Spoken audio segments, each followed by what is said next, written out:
Hi everyone, my name's Darryl Panes, CEO of As Good as Gold Australia. And this morning, once again, I'm joined by my brother Brian. Thank you, Darryl. Partner at As Good as Gold.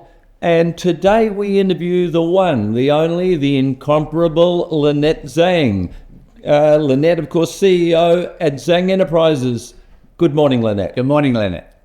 Gee whiz, it seems like yesterday, Lynette, that you were over here, of course, and you were at the Gold Symposium and then did a tour with As Good as Gold Australia, and we spent some time in Melbourne and Adelaide, and we just keep getting reports back from so many that attended and just saying how much they loved that event, that whole package. It was remarkable. And so much of what we talked about at that event has taken place. We've seen gold in Aussie dollars. Gold is setting all new time highs. Silver is getting really close. I mean, we're bordering on $50, which is the highest point it's ever been in recorded history. In Australia. And we hit 48.50, 48.60 the other day. So it's closing in. It's everything we talked about and more. So it's been a wonderful time for precious metals holders. So really looking forward to this session because we got a lot to catch up on. So Brian and I, just recently watched a short film clip from Lena Petrova saying that Washington has received a warning from the IMF to stop spending. What do you think Washington's answer would be to this, especially when the US is the dominant contributor to the IMF? So what are your thoughts? I mean, it's sort of, the US is between a rock and a hard place, isn't it, at the moment? So, yeah, your response to that. Most definitely. Well, I could sum it up with what Washington's response probably is, although I don't know, you might want to cut this, but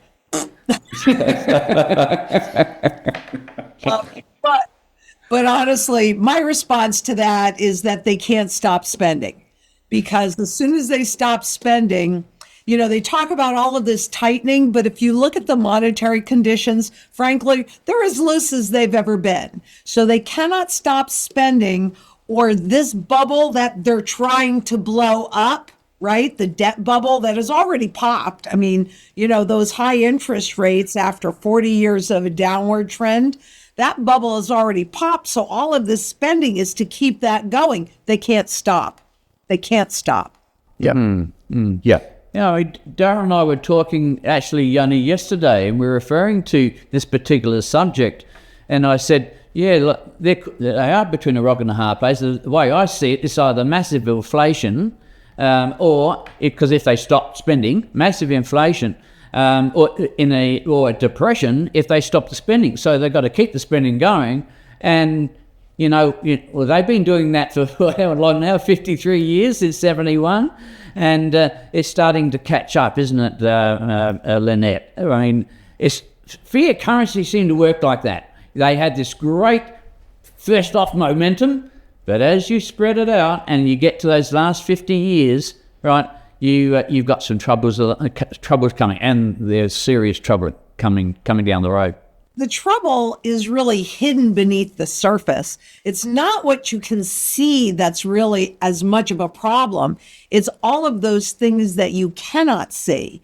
And, you know, I always like to help people take it down to like their normal level, because truthfully, there are some things, whether a government or a corporation or an individual, they're the same.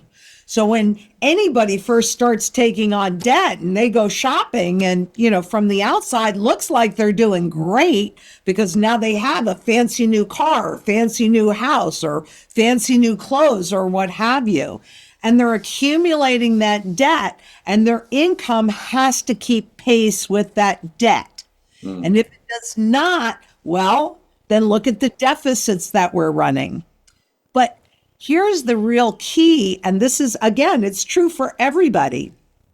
The problem isn't the deficit spending, it's the compounding interest on that debt, because for way too long, they haven't been paying all the interest, let alone the principal. So once you start compounding interest, it's like a credit card.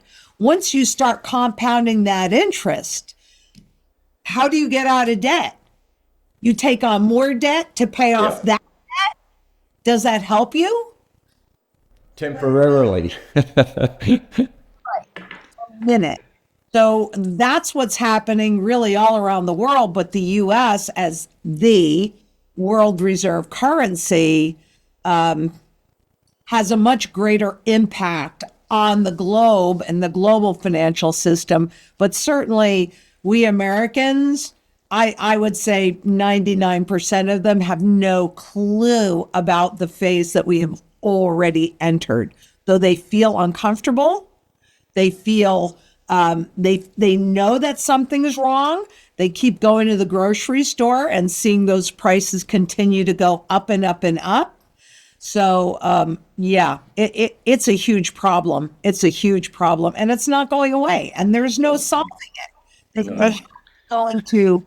Well, you brought up both of them, didn't you, Brian? A hyperinflationary depression. Either one. Either one. Yeah, it's got to be either. It's got to be one or the other.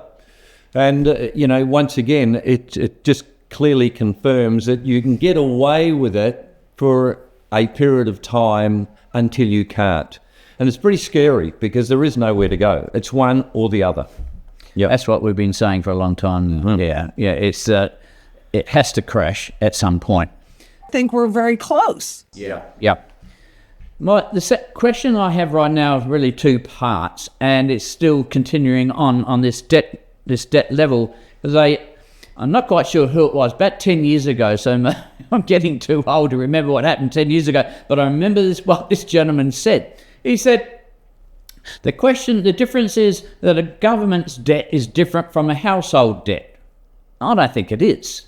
But what he said was the government can keep on raising taxes or printing money. It doesn't get into the same situation that a household gets into. I mean, a household borrows money, whether it be a mortgage or a loan, it has to pay back the principal and the interest. Otherwise, you go bankrupt if you don't. And on most occasions, or in all occasions, that doesn't worry countries because they just borrow more. But he was obviously educated in the fiat currency system very well, because he didn't realize, or that he just didn't really think that there is a point of time where it does affect the country, right? And you've just stated that, Lynette, that's at some point of time, the interest on a loan has to be paid back. And if you do not pay it back, bankruptcy comes along your way. And in the 5,000 years of history, you see it all the time. That is why no fiat currency has ever survived. And so I'm going to, that was my little rant, but I'm going to go into the question now. Lynette, presently, and it's all based on debt and the gold price. Yeah, that's exactly right. This is a $10 trillion Zimbabwe note. I am a trillionaire. Yeah. What I buy with it? Nothing. And I would like to just make a comment to what you were saying about that person thinking that it's government debt is different. Well, it isn't really, because if somebody loans you money, it's because they have confidence in you, right? Yeah. What supports all of this stuff, and anywhere in the world, this stuff doesn't matter, is the full faith and credit of the government. So it's the same. It's confidence in their ability to pay that back. And the strategy, which is genius, I can't take away from how genius it is that they repay that debt with fiat money, currencies that have less and less and less value. So the real key is always in the confidence, and rapid inflation erodes that confidence rapidly. That's why they want to control the inflation. It's so that they can remain in power. But it isn't different. They just get to legalize this debt instrument and say that this is money. And I did want to say this because really your 2 events that you had me on, they changed my life. They gave me a completely different perspective and perception and understanding of why I'm here and what my real job is. Because you might remember, I got up to the podium and all the materials that I had created for this event, for those events, they have them. They want to see it. They can go to my YouTube channel and, and there I am. But you helped me realize, you helped me see. So I am forever in your debt. And I am so serious about that. That the real value is in bringing together community locally, which was kind of why I did it to begin with, why I went to Australia to begin with. But it was so much more clear. And as soon as I got up at that podium and I started speaking about community and being surrounded by that love and that energy that was in that, it was life-changing. And I'm getting it again. I got chills from the tip of my head to the bottom of my feet. And I'm getting that again because this stuff is a lie. It's a big, fat lie. Sound money is the truth. It's the big fat truth. But community is what brings that all together. And you help me see, I'm sorry that I'm kind of taking over, but I want you to know how much of an impact that the viewers, those that are watching this, if they were at the events, the love and the care and the support and the direction and the focus, that's what you help me feel and see. And that's why I'm doing what I'm doing today, because we do have to come together locally to survive this mess with the food, water, energy, security, barterability, community, shelter, wealth preservation. But we also have to come together globally because we need to have a seat at the table. And if enough people, if we can create a peaceful and quiet revolution just by taking this crap that is just garbage, it means nothing. This that is all value, it's savings, it's a commodity. It has value in every single sector of the global economy. And if we can, on a global basis, get, 3% of the population to join us in this revolution, I believe we can have a seat at the table. I think you're right. I know you're right. And we need to. We better, or we're going to be slaves. We're going back to feudal times. Well, so I want to thank you because you have changed my life. Well, thank you for those words. It's it touches me. It really does. Okay. Yes, this question I have really, it's all about debt and the gold price. And we all know the gold price is, realistically, there is no gold price. Gold is value, right? The word value is much, much better than gold price because the price insinuates that you got to compare it to another currency. You can't compare gold to another currency. It is the currency. It is the money. Anyway, Lynette, presently, the United States government interest bill is larger than its government debt of 40 years ago. So whatever 40 years ago, whatever US debt was, that's what the US is paying in interest presently. So what do you see happening here, and how long do you think the US has before the US population wakes up? Well, I think they're starting to wake up now because we just recently had a print where consumer sentiment is down and inflation expectations are up. That's not good for the government because that is really indicating a huge loss of confidence. And also, the other thing that I want to say about the interest and the interest on the debt is how much is hidden. Because back in 2009, I'm looking at the deficit, and it was at roughly $1.5 trillion deficit. And I said to myself, wow, they've only been running, and if you look at the graph, they weren't really running huge deficits before the financial crisis. But I said, if we're only running $1.5 trillion in deficits, why are we servicing 13 trillion in debt?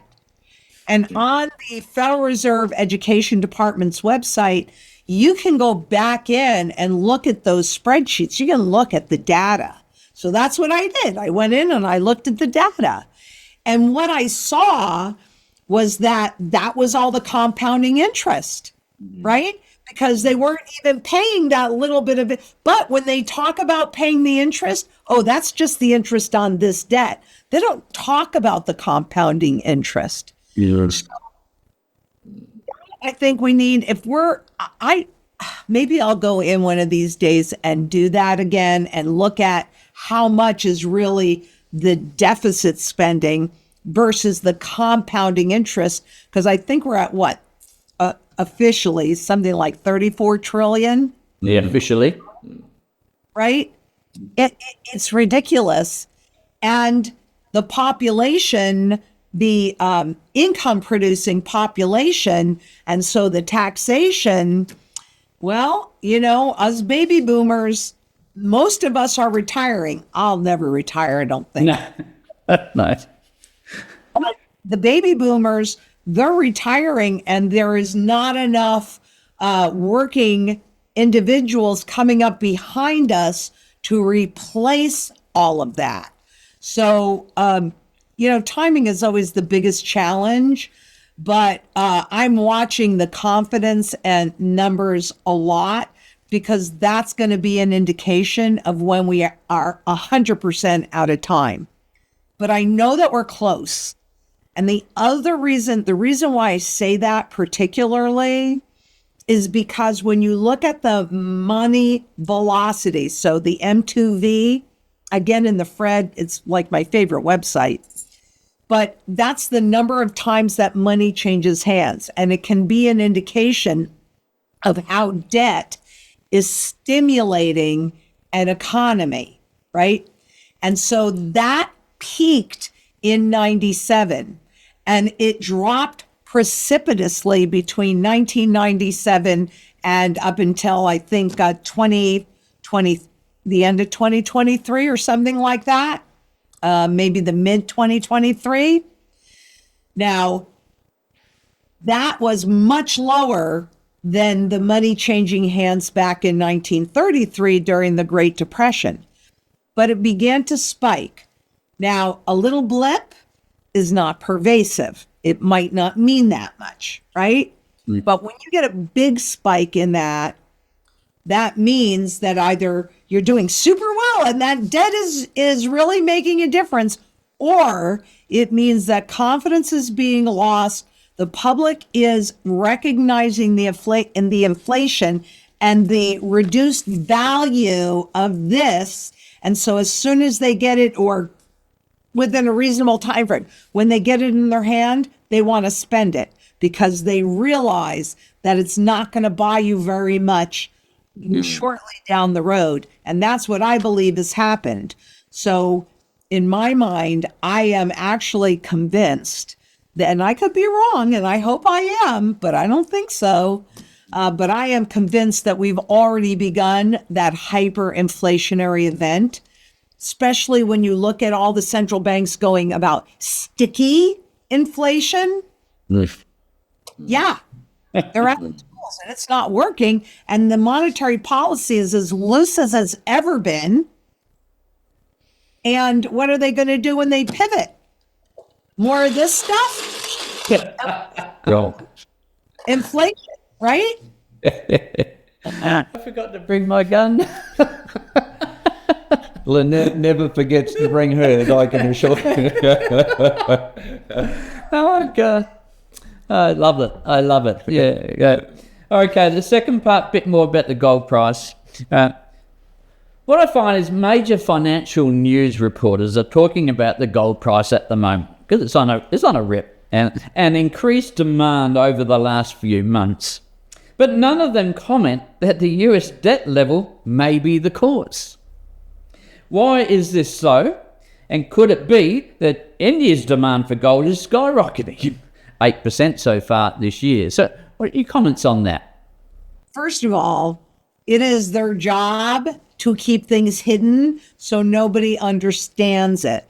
It's also looking at who that buyer is, because it's not really coming from the normal channels like ETFs. Those have been selling gold for a while. So it's coming mostly from central banks, though central banks have globally, not in the US, obviously, because what do we need, right? It's a little arrogance, actually. But when you look at who is doing the buying and the accumulating, it looks to me like that buying pressure is overwhelming the manipulations ability, the bullion banks' ability to keep that price suppressed. In the US, we had 3 tops, a triple top. You just don't get a triple top like that. And then it broke out, not surprisingly, the 1%ers, the central banks, those that understand what they're doing to this stuff, they're buying gold hand over fist. And why aren't they just creating a whole bunch more gold that does not nor ever will exist? Is it because the buying pressure has gotten that great? And that's what I think is happening, that we have this breakout, because now with the US participating, every country is at all-time highs in gold. Every country. Yeah. So maybe they are starting to wake up, young Darryl. It's taken a long time, but there you go. I mean, through history, you have a look at Darryl and I talk about the history, especially from the 1400s. So the Spanish, the Portuguese, and the Chinese, not the Chinese, the English, the French, the Dutch, every 100 years. And in that 100-year period, there's 2 or 3 sessions where there's a change in the monetary plans. But 50 years is generally very common to see the demise of the fiat currencies. All right. So I'm going to go on with another question, Lynette. There's a gentleman out there, and I get this, I watch, probably like yourself, I watch a lot of YouTubes just to get other people's ideas and reactions to certain questions. But anyway, Steve Forbes and quite a few other people, including a branch of the Federal Reserve. Now, I think it was the St. Louis branch. But they have recently talked about a gold standard. It has come up in conversation. Now, going back 10 years, Lynette, you would be hauled over hot coals, if you're talking about a gold standard. Not now. So, expressing that opinion, Lynette, are we getting closer to gold as money? Oh, 100%. Yes, we are. Yes, we absolutely are. Because that's how they regain the confidence when all confidence is lost. It's why I'm watching the experiment in Zimbabwe to see how that's working. And it hasn't been working all that great because you can't convert, they've got a gold-backed CBDC, and now they've got a currency that has a portion of gold in it. But you can't walk in with this and walk out with this. And so the public is having a hard time digesting it. You got to be able to convert it into the real thing. That's the only way that the citizens can have that power and trust that it's really there. I mean, Can you tell me that there's gold in Fort Knox? It hasn't been seen for a while. Yeah, like you would think if it was there, it would be the easiest thing in the world to confirm, wouldn't it? I mean, audit, I mean, the latest technology. Let's settle this now. Yeah, you have a camera. The latest technology. We have a camera. Let's have a film. And let's touch it. Exactly. And especially with these discussions, which are now starting to pop up in many places about a gold standard, because they can see the rise in populism. They can see the rise in the unrest, which bought them some time in 2020, because that was rising pretty rapidly in 2019 and the system was falling apart. Yeah. So Yes, we will be back on a gold standard. I'm not saying 100% gold standard, but we will. Yes, we will. I will accept at least a 40% and with a growing percentage from there. Our global community, let's work on that. Yeah, absolutely. No, look, Yeah. Lynette, Michael Oliver from MSA has recently said, with reference to technical charts, throw them out the window. Silver dynamics have changed. So what do you see in regards to, and I feel strongly about this too, I think he's correct. Discard the charts, right? So my question to you is, what do you see so far as silver is concerned? Where will the prices go from here and why? Well, first of all, I think that the reason I'm not going to throw the charts out for a second and then I'll throw them out. Okay. Right. Technically, what we see happening in silver is a conclusion of its cup formation, which is a really important technical piece because what it indicates, that is an accumulation pattern. And it indicates that smart money is very quietly accumulating. So in order to break above that cup, I see $50 will break that out. And I easily see that's where silver is going. Yeah, and that's about 75 That's Aussie. Aussie. Yeah. Yep. Okay. Now, let's throw those charts out because he's absolutely right. You're never going to get true value discovery from Wall Street or the markets. That's not really their job. Their job is as a trading mechanism and not as a true valuation. Current market, it depends, right? It depends.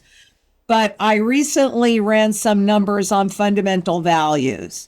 And I can tell you that the fundamental value of an ounce of gold is roughly $41,000. And the fundamental value of an ounce of silver is roughly $2,000. So how does that translate into Aussie dollars? Yeah, a lot. You increase it by about 40%. But yeah, look, I'm not surprised that those figures come up because you just have a look at the real value and then you correspond it to what we're paying for certain items and what assets are being bought for. It's just chalk and cheese. You can see that gold at 2,300 or 400 an ounce US, that's just a very minor starting point. The value, in fact, Jim Rickard said, I've read most of his stuff, but he's been, for the last 10 years, he's been talking about 10, 12,000 US if America went to a gold standard. Just last week, I read an article, and he said, I've had to change my mind. This currency printing has just gone way out of whack. And he said, no, if America today wanted to go to a gold standard, they'd have to reprice the price of gold to somewhere between $25,000 and $27,000 US an ounce. So that would be a partial backing. And actually, I come to those numbers really simply. Anybody can do this. You just take the level of debt because what's this? This is good money. Physical gold in your possession, good money, right? Fiat money. Well, here's a $10. So this is a $10 coin and this is a $10 gold certificate, actually. But the current monetary system is based on debt. So you want to know how much the true value of real money is versus fiat money? You just take all the debt that's been created in the world, which the numbers that I saw the other day were 313 trillion. We aren't even talking about the derivatives or any of that other garbage. But 313 trillion in debt, and you divide it by all the gold that exists in the world, in ground, above ground. There is a finite amount of this, and that gets you to its fundamental value if they were to convert it today at a 1-to-1 ratio, which is not a 1-to-1 ratio is not really likely. But understanding that the more debt they grow, the higher that number goes. Now, let me take you to the silver. Okay. So it used to be, okay, this itty bitty teeny weeny thing, 20th of an ounce of gold was equal to this one silver dollar, right? And then $1. And so if it's a 20th to 1 ratio, that's $2,000. So that's how I get it. I mean, it's not rocket science. It's not even that hard to do. Anybody can do it. It's just based on facts and history. Just understand that I'm never going to get you to the penny, but that is the value right now. When you actually sit down and do the logarithms and whatever, the maths, right? That's how it works out. You know, you can have all the charts in the world. Look, you may have guessed I'm not a chart believer because I know that when it comes to the voting power of the people, that's what really makes the charts, not some algorithms and graphs. Yeah, I'm with you. Lynette, we were talking before. This last question is about Australia. You're coming to Australia in November with us. And this one is about what's happening today. And I just want your opinion. Is it happening in other countries, right? Is it happening in the US? But here in Australia, we have seen a population increase explosion. We are now at 28 million people. And I was born when we had 7 million people. And so life was good back then, so my mother said, right? But we're at 28 million people with a goal of 50 million people by 2050. We are experiencing a reduction in our living standards and costs are sky high. And the taxation on business is deplorable. Is this a United Nations idea or what is going on? Wow. You know, that is a really that is a good question. And 2030 has been something that has been the date that's been put out quite a bit by the UN. But what is really happening is they need more immigration to pay more taxes to support more of those social programs that the government gives away. So they do want to, they want us to go back to a feudal standard. That's what they want, where you just have one or a few people that own everything and everybody else rents. And so if they can use immigration or anything else as an excuse, then you're looking over there and you're not looking at them and what's really happening. And I find that that's true with all of these government agencies, is that they'll try and distract you over here, divide and conquer. I mean, separating people so people can't have good discourse and come to logical conclusions. But that does seem to be happening in many, many places, actually. And it's a big issue. I was talking about that with Egon von Grers this morning in Switzerland, and in Sweden, that's where his experience is. And he was saying exactly the same thing that you just said. Wow. So appears to be a global issue. And I think that it's part of the plan. And I also think that there are some populations that are declining, right? People aren't having as many children, and other populations that's increasing and they're having as many children as possible.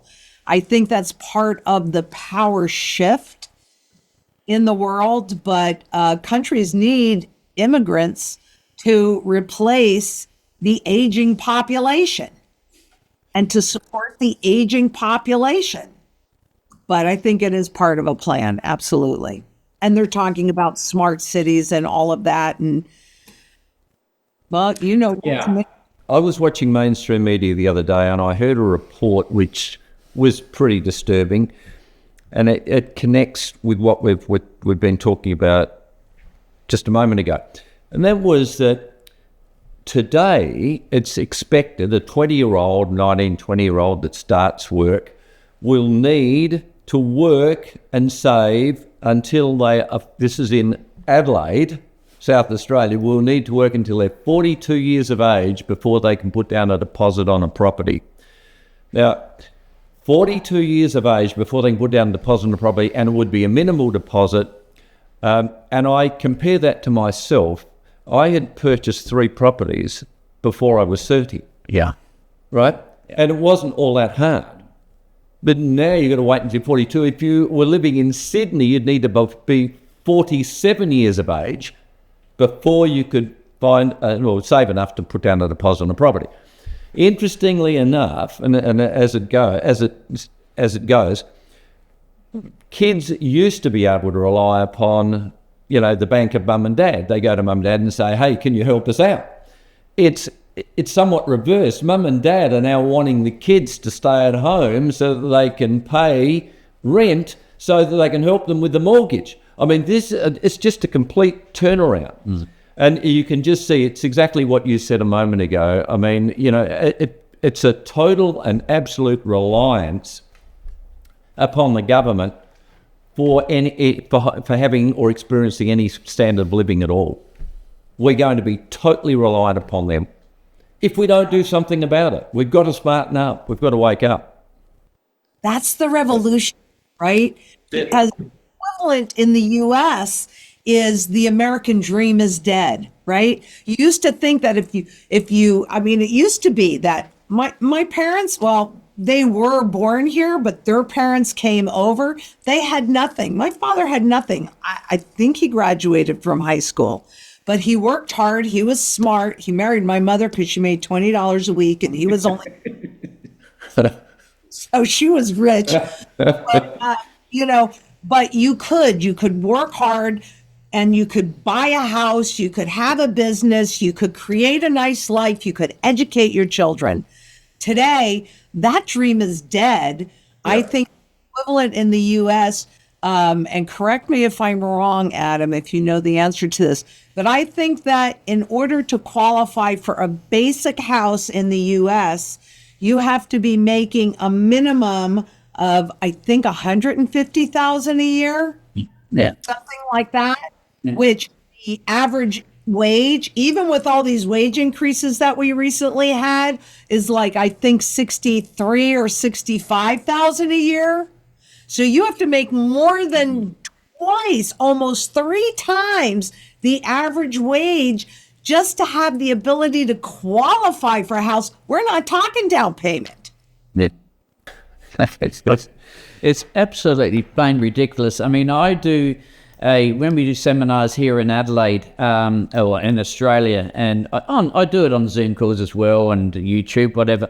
But I relate to Alistair McLeod, who said, and it's about 12 months ago, he helped me out because I did this scenario with the car manufacturing, which we've lost in Australia. But he was talking from Britain's point of view, and he said the price of an average house in London, right, has gone up 11,500% since 1954 or something like that, in the 50s anyway, 11,500%. I related it back to Sydney, and Sydney's a bit dearer than Adelaide, but it's still on the same proportion. So 11,500% increase in the price of a home from 1950 to 2024. Now, if you have a look with the present price of gold, and under a gold standard, it would be up 30% in those 70 years. 30% as against 11,500. For God's sake, people, this is what we're talking about. Saving gold, saving silver, right? Go back to a gold standard. It's the only way in which we can replenish and we can go back to a standard of living that is great for everybody. As long as you have a good work ethic. That's important, a good work ethic. So, these are the things we're talking about with gold. It makes sure that everybody has a chance to progress and have a good standard of living. Just to kind of extrapolate on that, because I just ran these numbers recently, so I'm not going to get them to the penny, but I'll be pretty close. And I pulled the numbers on the average wage in 1971, and it was like $10,290, and that equated to 294 ounces of gold. Yeah. You did not get a raise, but you got the same number ounces of gold, and I believe spot is higher now. That worked out to be something like $698,000. That was the average wage, right? Was $10,290. I mean, we are being robbed, and I'm wondering and I'm hoping, can we have a peaceful revolution? Yeah. This is how we go back to the gold standard, just to convert this into this. That's all you have to do. Right? All you have to do. And Absolutely. when you earn this, put it in here. This will hold it, and you're buying a bargain. And I can't give a lot of guarantees, as you know, but I can guarantee this. At some point, everything goes to its true intrinsic value. Good. We know what the value of this is zero, right? This will do that in terms of fiat, but it just holds its value. It's critical. And I think this can be the revolution because people are discouraged, right? And it's frustrating. You want to have, and I mean, growing up, a parent always wanted their children to do better, right? Now it's reversed. And that is such an incredibly sad thing, but we can take it back. I know we can take it back. You guys in Australia, you told me we can take it back.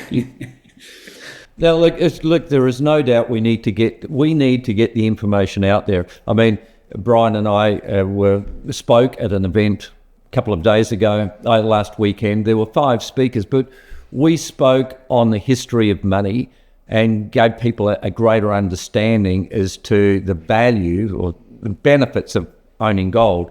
And, the response from that was just phenomenal. The calls coming through the next morning were out of sight. And the response was the same from everybody. We didn't know this. I can't believe that I'm 40. I can't believe that I'm 50 years of age, and I had no understanding of how they were debasing our currency and why it's so important to hold real money. This is the message we have to get out there, because as we do and when we do, the response is always phenomenal. So yeah, I agree with you. This is our charter. We've got to get this message out to everybody. Otherwise, they'll all be like putty in a government's hands. Yeah. Oh, look, I've always worked out you can't stay still, especially in business. You can't stay still on a level. You have to keep on growing. You have to keep on expanding. And that's life in general. You've got to be able to see the opportunities. And the opportunity right now is to change that currency over to gold or silver, whichever. It doesn't really matter which metal you buy, right? But change it over, because it's the only thing that's going to save you for the future. Yeah, well, as Peter Daniels said nearly 40 years ago, knowing that currency lost 90-odd% of its value when measured against gold then, he said, so what would you save in, Darryl? Currency or money? What are you going to say? Hence, we did, and hence, we're in a much better position now than we certainly would have ever been had we been reliant upon currency, as most people are. No, they knew that not one man in a million understood inflation. Yeah. Easy tool of robbery. It's disgusting. Disgusting. Yeah. No, I agree. And I have used other words to describe it, but I can't repeat them on here. Look, Lynette, Charlie Jones, and we make reference to Charlie Jones, how accurate was he when he said, in 5 years' time, you will be in exactly the same position that you're in right now, apart from 2 things: people you meet and the books you read. How much smarter are we through having met Lynette? How much smarter would anybody be by experiencing the same? And so what I'd like to do, Lynette, I mean, and you've changed from your shall we say, relationship with ITM. If people want to connect with you now, and many of our viewing audience would like to, what do they do? Because it's all about connecting with people who can teach you, educate you, and make you a smarter person in the process. How do they do that? Well, I'm on YouTube still, and it's at the Lynette Zang. Twitter at the Lynette Zang. Instagram and Facebook are both at Lynette Zang. And come to our website, which is LynetteZang.com. So I'm very accessible, and I agree with you 100%. And for those that were watching that were at that event, I want to thank you from the bottom of my heart, because I felt your energy, I felt your love, and I'm different because I came there and I met all of you. Thank you so much. Can't say anything. Oh, even though I know you're not going to call me, I have to throw my phone number out because I love it so much. 833 GLDZANG. I love it so much too. I won't forget that.